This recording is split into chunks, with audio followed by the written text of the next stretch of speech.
तुम्हारी सुंदरता है ये हर भरा ये वृक्ष गुल कोयल की मीठी डांट सुनो शहूर मोर चाहता तो कोयल की मीठी डांट सुनो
रुचिर रूप धरि प्रभु पहि जाए बोली बचन बहुत मुस्काई तुम सम पुरुष नमो सम नारी यह संयोग विधि रचा विचारी। सुंदर राजकुमार तुम कौन हो क्या तुम वास्तव में मनुष्य हो ये देवी हम अयोध्या नरेश महाराज दशरथ के पुत्र मेरा नाम आम है परंतु देवी आप इस निर्जन वन में अकेली कैसे भ्रमण कर रही है आप कौन है मैं भी नहीं हूँ पति की खोज में मुझे आपसे कोई सुयोग्य वर मिला ही नहीं परंतु देवी वर की खोज करना तो माता पिता भाई बंधुओं का काम होता है इसलिए तो अकेले घूमना भी नहीं चाहिए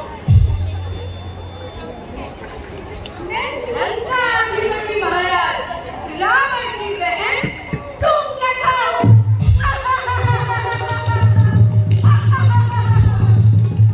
भाई और दूसरे का यही साम्राज्य है परंतु श्याम किशोर तुम कितने बोले हो यदि मैं खूब थी हफ्ते की तो तुम्हारी दिलचस्पी मुझे कहाँ से मिलता राजकुमार विधाता ने उन दोनों पैसों बहुत सोच समझ के रचा है न तुम्हारे समान कोई पुरुष न मेरी समान कोई स्त्री रची है इसीलिए मैं कभी उससे गंधर्व विवाह कर लो परंतु देवी हम विवाहित हैं फिर एक नारी बन सकते हैं ये हमारी भार्य सीता है हाँ वो देखो वो हमारा छोटा भाई लक्ष्मण वो अकेला है तुम उसके पास जाओ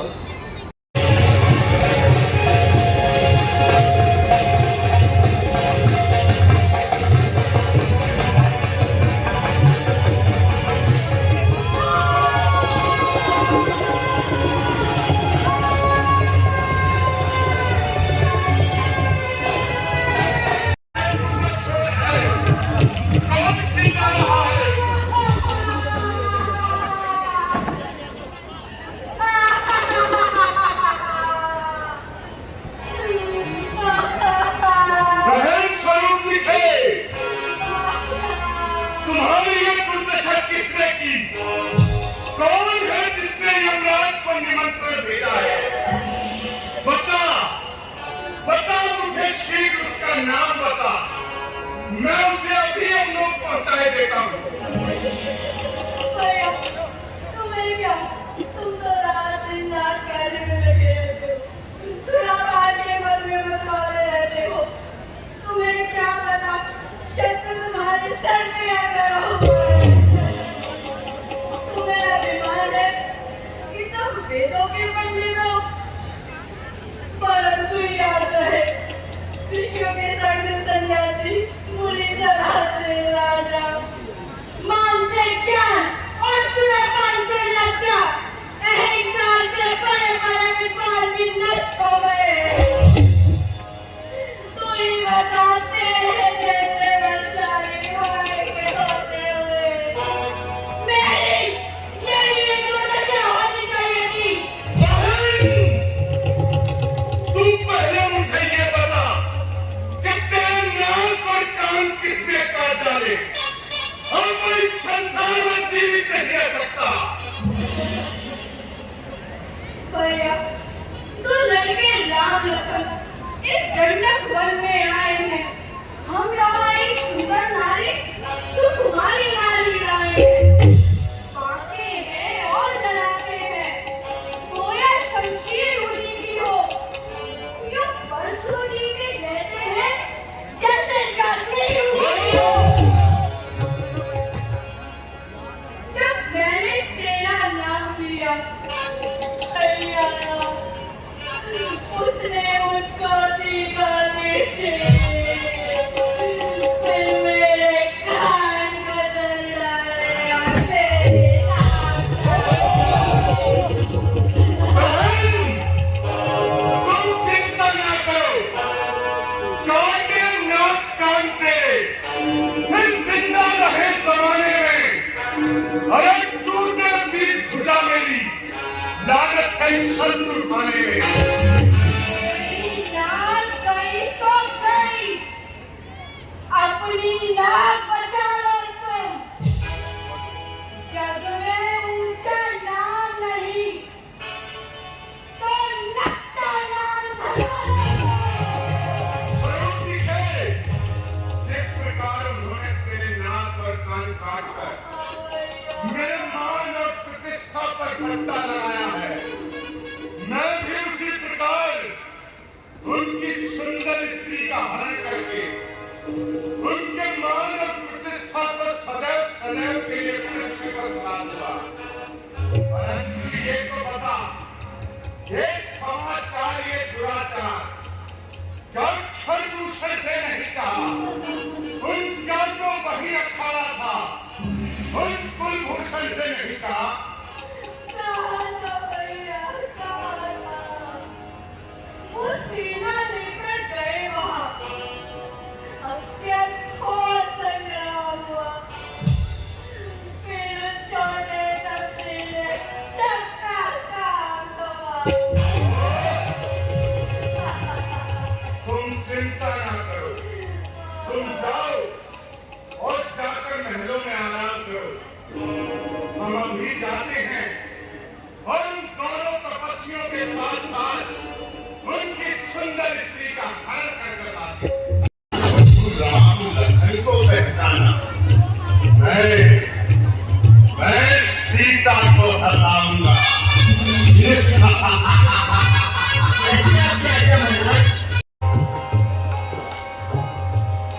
सीता परम रुचिर मृग देखा, सीता परम रुचिर मृग देखा,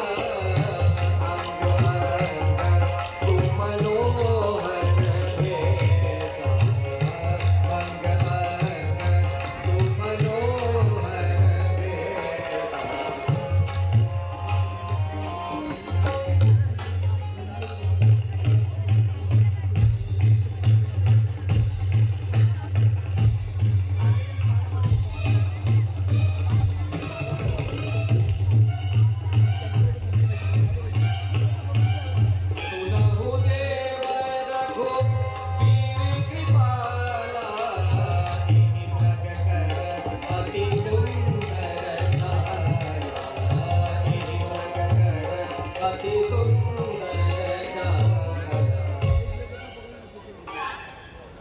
रात को देखी कंचन पाशवृत। मैंने पहले ऐसा सुंदर सुनहरी वृक्ष कभी नहीं देखा। हाँ सीते, सचमुच बहुत ही सुंदर वृक्ष है। मैंने बड़ों में आने के उपरांत आपसे कभी कुछ नहीं मांगा। रघुनंदन, मैं इसे पालने की भावना रखती हूँ। क्या आप मेरे लिए वृक्ष पकड़ कर ला देंगे? परंतु सीते, तुम इस वृक्ष का क्या करोगी? मैं इस नन्हे वृक्ष को पालना चाहती हूँ। उसके बाहों में नन्हे नन्हे घुंघरू बांध दूँ। जब वो हमारी बड़ी बूढ़ी निकट घूमेगा, तो उसकी छन छन से जो संसार होगी, वो कितनी मधुर होगी यार। परंतु सीते, यदि जीवित ना पकड़ा गया तो कुणाल, आप इसका आखेट ही कराइए। इसकी सुंदर स्वर्ण वृक्षशाला मेरी पर्णकुटी का श्रृंगार बनेगी। अच्छा सीते, मैं अभी कहता हूँ।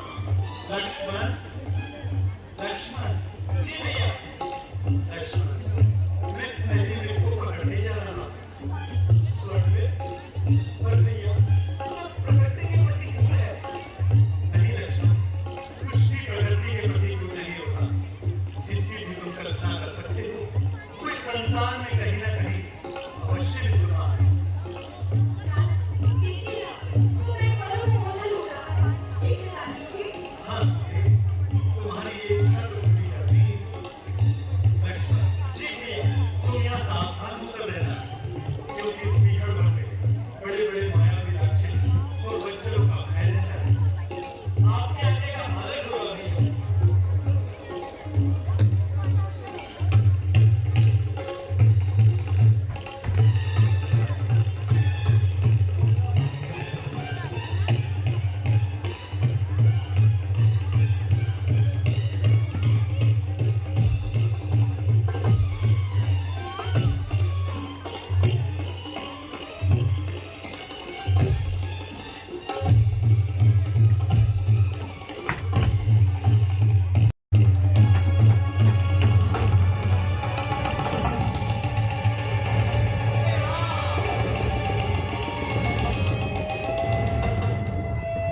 मेरा लक्ष्मण, क्या तुमने कुछ सुना? सुना मालूम, किसी ने मेरा नाम लेकर मुझे पुकारा है। नहीं लक्ष्मण, ये अक्सर अवश्य ही तुम्हारे भैया श्री राम का है। नहीं माँ, ये अक्सर भैया श्री राम का नहीं है। ये अवश्य ही कोई राक्षसों की माया है। ये लखन शीघ्र जाकर देखो, रघुराई तुम्हें पुकार रहे। भाई के थके हुए बाजू, भाई की बात निहार रहे। भगवान न जाने अपने सुख कितने कष्टों के मुख में। देवा, देवा इसमें संदेह नहीं, रघुनंदन इस समय संकट में है। संकट, सकल संसार के संकट तो क्षण में दूर करते हैं। पड़ेगा क्या कष्ट पर जो सबके संकट हटे। तुमने मेरी आज्ञा का उल्लंघन कर मेरी अवमानना की है। नहीं माँ, तो ठीक है, एक आर्य नारी अपने सती धन की रक्षा करना स्वयं जानती है। लाओ, अपने शस्त्र मुझे दे दो। तो क्या शस्त्र भी ना दोगे? ठीक है, मैं निःशस्त्र ही अपने स्वामी की रक्षा करूंगी। नहीं माँ। माँ, भैया मुझे आपकी रक्षा के लिए छोड़कर गए। मुझे तो केवल आज भी चिंता है, कहीं ऐसा न हो मैं समझी, मैं तेरे कहने का तात्पर्य अब समझी। लक्ष्मण, क्रूरता तुम्हारे नेत्रों में स्पष्ट झलक रही है। माँ, क्या तुम अपने शब्दों की परिभाषा को जानती हो? हाँ, जानती हो। अपने शब्दों की परिभाषा को भी और तुम्हारे कलुषित मन को भी रखते हो। तुम्हारे भैया के प्रति तुम्हारा प्रेम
माता जाता हूँ, सावधान होकर रहना तुम।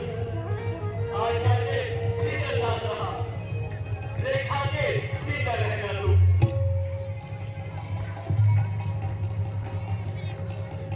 ओम रामाय नमः।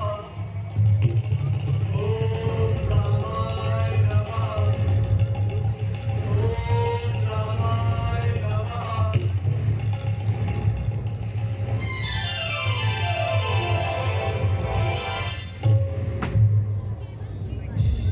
इसलिए उल्लंघन करके जो ब्रह्मकुटी में आएगा, ध्यान उसे लक्ष्मण की तत्काल ध्वंस हो जाएगा। अब अपनी सीता माता को तुरंत छोड़ता हूँ तुम पर, अपनी रखवाली में रखना। हे बंचरों, छोड़ता हूँ तुम पर। हे पक्षियों, तुम ही अब रक्षक हो, तुम पर अपना घर सौंपा। हे पंचवटी, हे ब्रह्मकुटी, मां सीता को तुम पर सौंपा।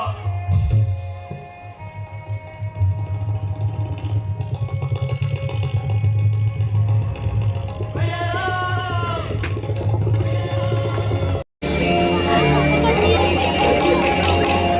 श्याम देवी, श्याम देवी।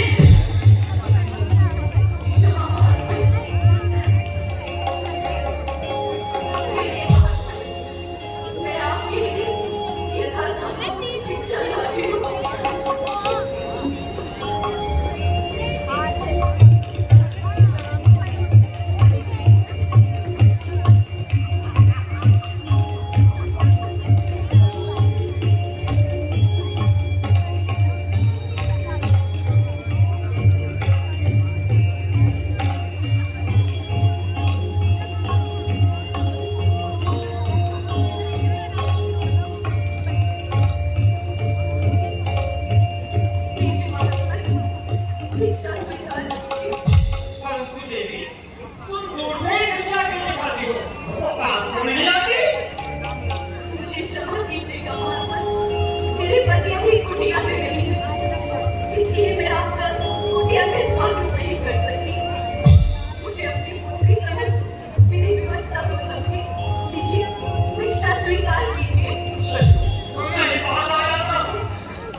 स्वीकार रावण का सुसज्जित रथ तुम्हारे सामने तैयार रावण का।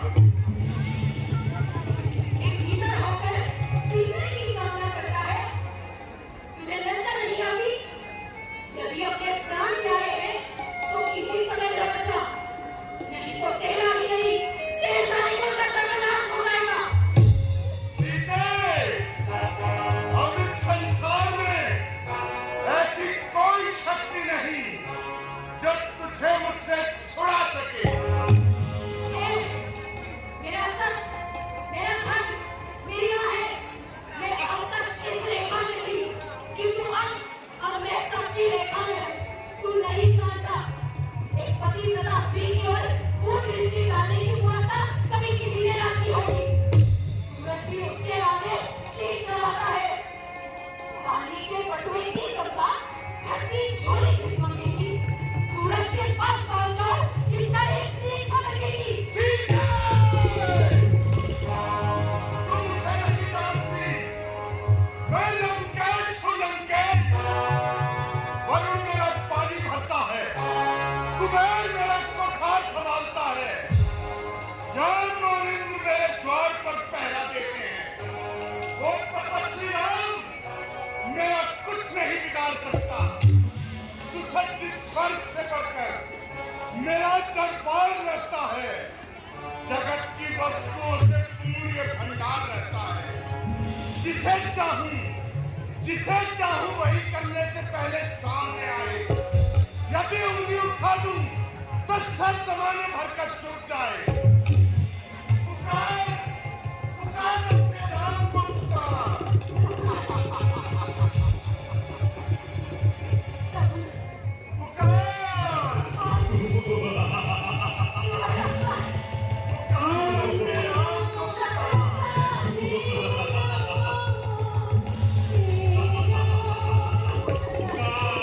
अपने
मेरी कुल सबने बहुत साथ दिया है।